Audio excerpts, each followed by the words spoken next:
You've walked that riverbank 100 times. You've knelt on the same gravel bar, swirled the same black sand, and stared into the bottom of the pan hoping to see that flash of yellow that never came. And by the end of the day, your knees hurt, your back hurts, and the vial in your pocket is still empty. Here's what I want you to hear first. That is not bad luck. That is not because the gold is gone, and it's not because you're doing something wrong with your hands. It's because almost everybody in this hobby was taught to hunt with their eyes only. Look for color, look for quartz, look for a spot that looks good. Gold isn't rare. Reading the ground is rare. And a huge amount of that reading happens through your fingertips, not your eyes. So today, I'm giving you 7 rock textures that tell you gold is nearby. 7 textures you can feel before you can see them. For each one, you'll get exactly what it looks like and feels like, why it forms where gold forms, where in the creek or the hillside to apply it, the 5-second field check that separates it from the fake, and what that kind of ground has actually produced in dollars and ounces. The 7th one is the one almost nobody talks about, and it's the one that finds veins hundreds of feet before you ever see a speck of quartz. Stay for that one. Quick question before we get moving, and I read every one of these. How long have you been chasing your first real color? And how many trips has that creek sent you home with an empty vial? Drop it in the comments. I want to see how many of us have been in the same boat. Now, before the list, you need the mechanism, because if you understand why texture matters, you'll never look at a rock the same way again. Gold in hard rock doesn't just sit there like a raisin in bread. It arrives in hot water. Deep underground, water heated by cooling magma or by simple depth picks up dissolved silica, sulfur, and metals, and it moves along cracks and faults like traffic on a highway. When that hot fluid rises and the pressure drops, or it hits cooler rock, or it boils, the chemistry breaks and the metals drop out of solution. Silica drops out too, and that becomes quartz. So gold and quartz travel together, not because quartz is magic, but because they fall out of the same taxi at the same stop. Here's the part that matters to you. How fast that fluid dumped its load leaves a fingerprint in the rock.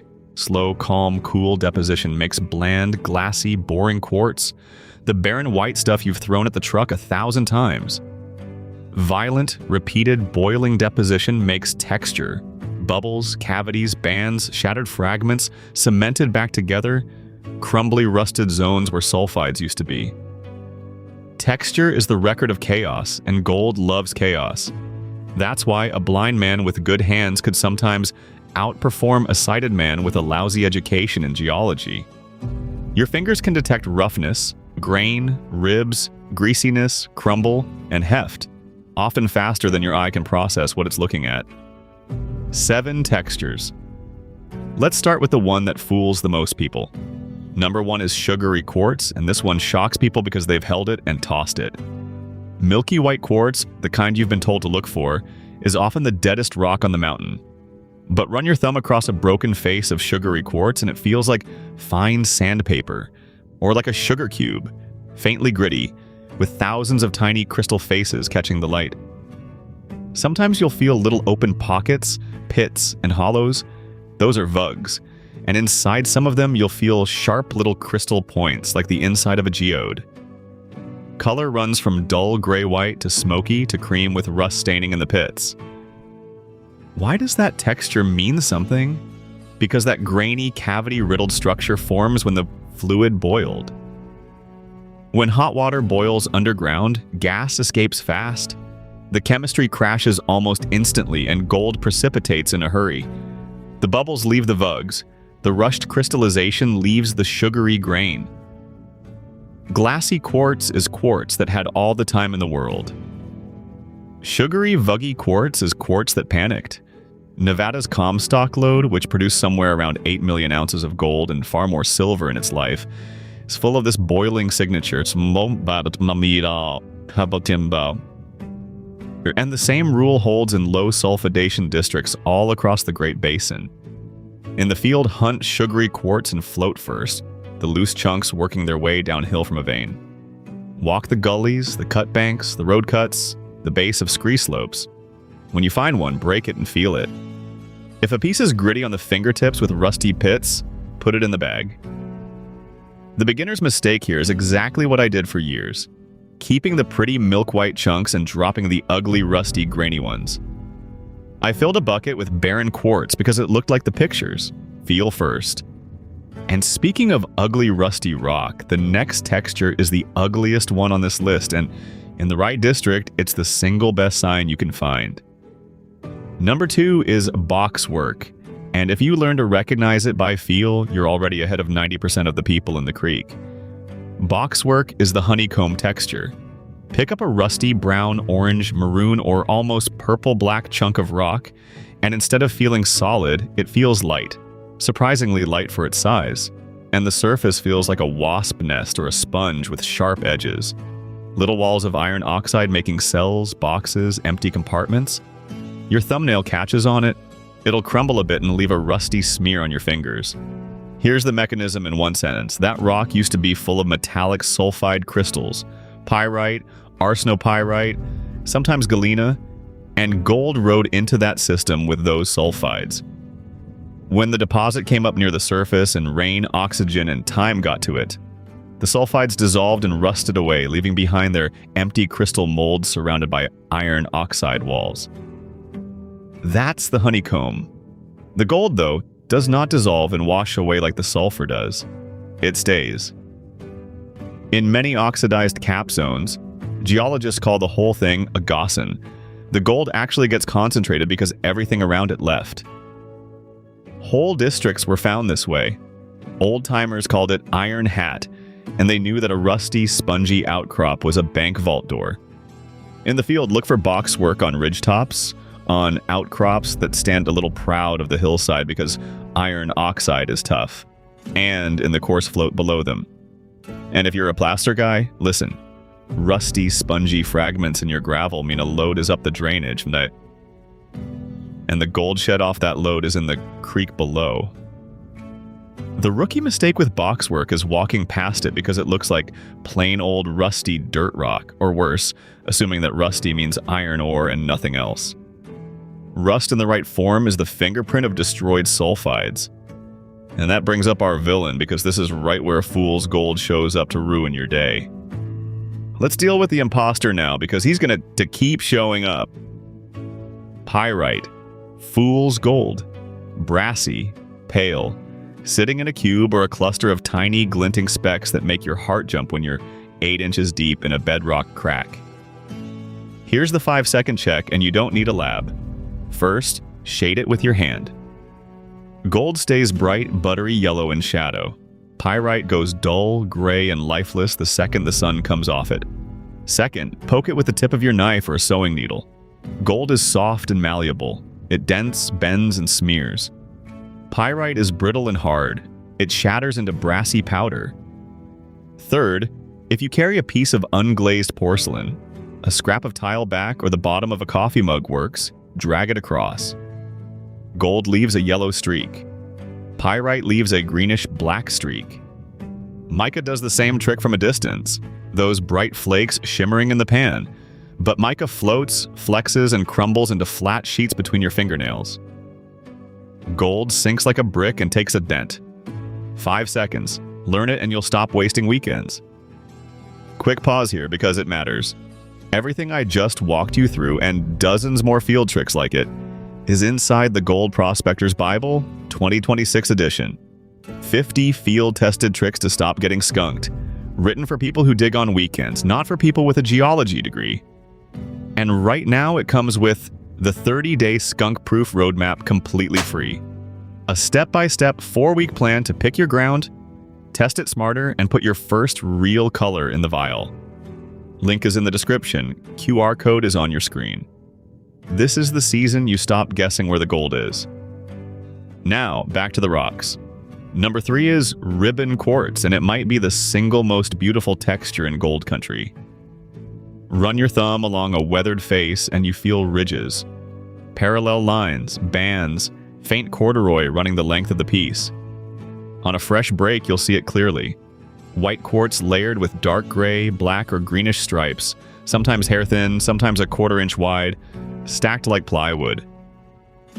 In some districts, those dark bands are packed with fine sulfides, And in the best districts, they're packed with gold. Here's why the ribbons form. A vein doesn't fill up in one event. A fault opens a hairline crack, fluid comes in and plates a layer of quartz on both walls. The fault moves again, cracks it open again, and another pulse comes through and plates another layer. Over and over, sometimes dozens of times, over thousands of years. Every ribbon is one earthquake, one pulse of gold-bearing fluid. That's why ribbon veins are so rich. You're not getting one deposit, you're getting the sum of 20. The Allegheny District in Sierra County, California, home of the famous 16-to-1 mine, which has been worked since the 1890s, built its reputation on exactly this kind of banded, ribboned quartz, carrying spectacular coarse specimen gold. In the field, feel for ribbing on any quartz float bigger than your fist, and pay special attention where the dark bands are stained rusty, because that rust means sulfide's oxidized right there. Also, look at the edges of the piece. Ribbon quartz often has a straight, planar edge, where it broke away from the wall rock, sometimes slick and polished from movement. The beginner's mistake is assuming that dark stripes mean contamination, dirty quartz, low quality. It's the opposite. Clean, pure white quartz is usually barren. The dirtier the quartz, the more interesting your day gets. And texture number 4 is the dirtiest of them all. Number 4 is Breccia, and if you only remember one word from this whole video, make it this one. Breccia is shattered rock that got glued back together. You can feel it before you can see it. Run your hand across the surface and you feel a puzzle. Angular chunks, sharp corners, different hardnesses, some pieces standing proud and some worn down with a different material filling the gaps between them. It feels bumpy and inconsistent, like a bad concrete patch. Visually, you're looking for angular fragments, not rounded river rock, angular with corners still sharp, in a matrix of quartz, iron oxide, or fine gray rock flour. Here's why Breccia is such a big deal. Gold-bearing fluid needs open space to flow through and open space to drop its load in. Solid rock has none. But when a fault shatters rock into a jumble of angular blocks, you've just created thousands of interconnected voids, a sponge made of stone. That becomes the plumbing. Fluid pumps through it, coats every fragment, and cements the whole mess back together with quartz and sulfides. Some of the largest gold deposits on Earth are Breccia bodies. Cripple Creek in Colorado, a volcanic Breccia complex, has produced well over 20 million ounces of gold since 1890 and is still producing today. 20 million ounces out of shattered rock. In the field, apply this along fault lines at contacts where two different rock types meet, and anywhere you see a linear notch or straight gully running across the terrain. Faults erode into straight lines, and straight lines in nature are worth investigating. When you find Breccia float in a creek, feel the fragments. If the cement between them is quartz and it's stained rusty, you're standing downhill from something. The rookie mistake here is confusing Breccia with conglomerate. Conglomerate has rounded, water-worn pebbles, and that's a riverbed, not a fault. Angular means violence. Violence means fluid. Fluid means gold. Look, I'll be straight with you. Most guys never get past the frustration stage because nobody ever handed them the full system in one place. That's why we built the Gold Prospector's Bible, 50 field-tested tricks across 5 chapters, covering reading ground, reading water, testing fast, and knowing when to walk away. It includes the printable 10-minute streamside checklist you can fold into your pocket, and the 30-day skunk-proof roadmap still comes free with it right now, though I honestly don't know how long that gift stays in the bundle. If you've been watching videos like this one thinking this could finally be your season, that's the move. Link in the description below, QR code on screen. Make this the year you find your first real color. Number 5 is the greasy texture, and this is where your fingers beat your eyes by a mile. Pick up a piece of dark green, gray-green, or silvery gray rock, and instead of feeling gritty, it feels slick. Soapy, like a bar of wet soap or a candle. Some of it will mark your fingers. Some of it you can scratch with a fingernail. Sometimes the surface is polished to a shine and covered in fine parallel scratches you can feel running in one direction. That's not decoration. That's a fault plane. And those scratches, geologists call them slick insides, are the grooves left when hundreds of tons of rock ground past each other. The greasy minerals are talc, chlorite, and sericite, and they form when hot fluids chew up the original rock in a zone of intense shearing. Why do you care? Because shear zones are the highways the gold fluids used. Some of the greatest gold belts on Earth are shear-hosted. The Mother Lode of California, which produced on the order of 13 million ounces from a belt, running about 120 miles up the western Sierra Nevada, is a shear zone system through and through. In the field, feel your way along creek walls, cut banks, and old road cuts. When the rock suddenly turns soft, dark, greasy, and crumbly for a band of 10 or 30 feet, and then goes hard again, you've just walked across a structure. Follow it uphill and downhill. Look for quartz in it or right at its edges. In the creek itself, the softer sheared rock erodes into a natural trench in the bedrock, and trenches are where plates or gold parks. The beginner's mistake is treating soft, crumbly, boring-looking rock as overburden and racing past it to get to the pretty white quartz. That soft rock is the address. The quartz is just the mailbox, which leads us straight into the bedrock under your boots. Number 6 is bedrock texture, and this is the most immediately profitable item on the list for anybody who runs a pan or a sluice. Get down in the creek and put your bare hand on the bedrock. Rough, coarse, abrasive, full of little pits and grooves and cracks that catch your fingertips. That's a gold trap. Smooth, slick, polished, hard, with the water sheeting right over it. That's a gold slide. It's exactly that simple, and it's exactly that consequential. Gold is 19 times heavier than water, and about 7 times heavier than the average creek gravel. In flood, it drops to the very bottom, and then it crawls downstream along the bedrock, hunting for anything that will hold it. Rough bedrock, decomposed schist, fractured slate, weathered serpentine, jointed greenstone, is a natural riffle system with thousands of tiny traps. Polished granite or slick hard rhyolite offers nothing to grab. So here's your field procedure. Walk the creek with your hand down. When the texture under your palm goes from slick to coarse, stop and dig right there. Get into the cracks that run across the current. Not with the current, because crossways cracks catch and lengthwise cracks flush. Clean them all the way to the bottom with a crevice tool and a spoon and a brush. Most people quit 2 inches too early, and the flattest, richest layer of fines is always right at the bottom against solid rock.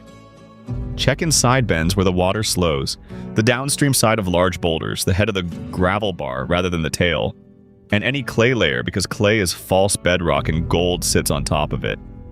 And here's your pain again, honestly. The reason your vial came home empty is almost never that there was no gold in that creek. It's that you sampled 20 spots that all looked the same and none of them had the texture to hold anything. Let me tell you about 2 men who understood texture, even if they never used the word. February 5th, 1869, near Mollygool in Victoria, Australia, John Deason and Richard Oates had been scratching a worked-over patch of ground that hundreds of miners had already gone through and abandoned.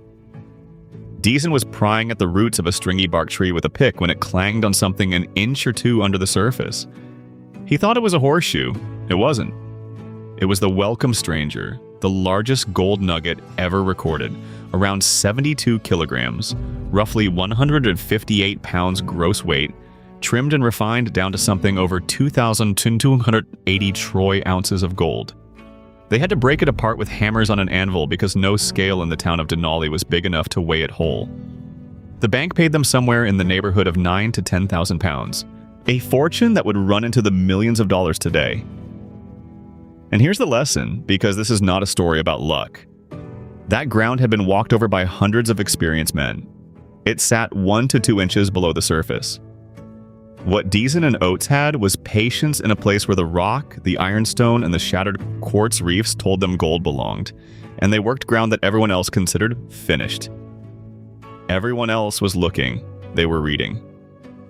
Which brings me to number 7, the one I promised you, and the one that almost nobody outside professional exploration geology ever talks about. It's called alteration, and the texture is chalky. Here's why it changes everything. A gold vein might be 6 inches wide. The altered rock around that vein is often 10, 50, even hundreds of feet wide. The target you've been hunting is a needle. The target you should be hunting is the haystack because the haystack surrounds the needle and it's 100 times bigger. So what does it feel like? Take a rock that ought to be hard. Granite, andesite, diorite, any solid igneous rock. And it doesn't feel hard. It feels chalky, powdery, soft enough to gouge with your thumbnail or crumble at the corner with hand pressure. Some of it feels faintly soapy from cerussite. Some of it feels bone dry and will actually stick very slightly to a wet finger because clay minerals do that. The color goes pale, bleached white, cream, pale gray-green, sometimes with rusty freckles where individual pyrite grains used to sit. The original crystals in the rock look ghosted, faded, half dissolved. Here's the mechanism in plain words. The same hot acidic fluid that carried the gold also attacked the rock it flowed through, dissolving the feldspars and converting them to clay and mica. That chemical damage bleeds outward from the fluid channel in a halo. So chalky, bleached soft rock means gold-bearing fluid moved through here, and the center of that plumbing is close. Nevada's Carlin Trend, the largest gold-producing region in the United States, with total production well past 80 million ounces, was found because geologists learned to recognize altered, decalcified, bleached rock where there was almost no visible quartz vein at all and no visible gold whatsoever. The gold there is microscopic. You could hold a rock worth $100 a ton and see nothing but ugly gray mudstone. In the field, apply this on ridgelines, in road cuts, in washbanks, and in erosion gullies. Walk with your hand on the outcrop. When hard country rock suddenly goes soft and pale for 30 feet, stop and work outward in both directions to find the middle of it. Look for rusty freckles and boxwork inside the pale zone because that's your sulfide center. And here's where our villain comes back one last time. Inside altered zones, pyrite is everywhere, and so is fine mica that glints exactly like flour gold in the sun. Shade it, poke it, streak it. Gold stays yellow in shadow, dents under a needle, and streaks yellow. Everything else fails at least one of those three. The beginner's mistake with alteration is the deepest one in this whole hobby.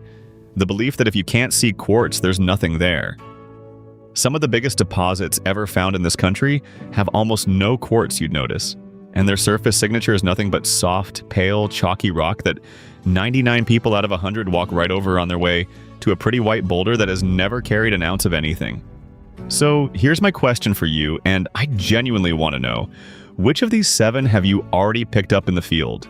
The sugary, vuggy quartz, the rusty honeycomb, the ribboned vein rock, the shattered breccia, the greasy sheared stuff, or that soft, chalky rock you probably tossed, even if you had no idea at the time what you were holding? Tell me in the comments and tell me what creek or what state, because I think a lot of you are going to realize you had it in your hand years ago. Let's put a bow on it. 25 minutes ago, quartz was quartz and rock was rock.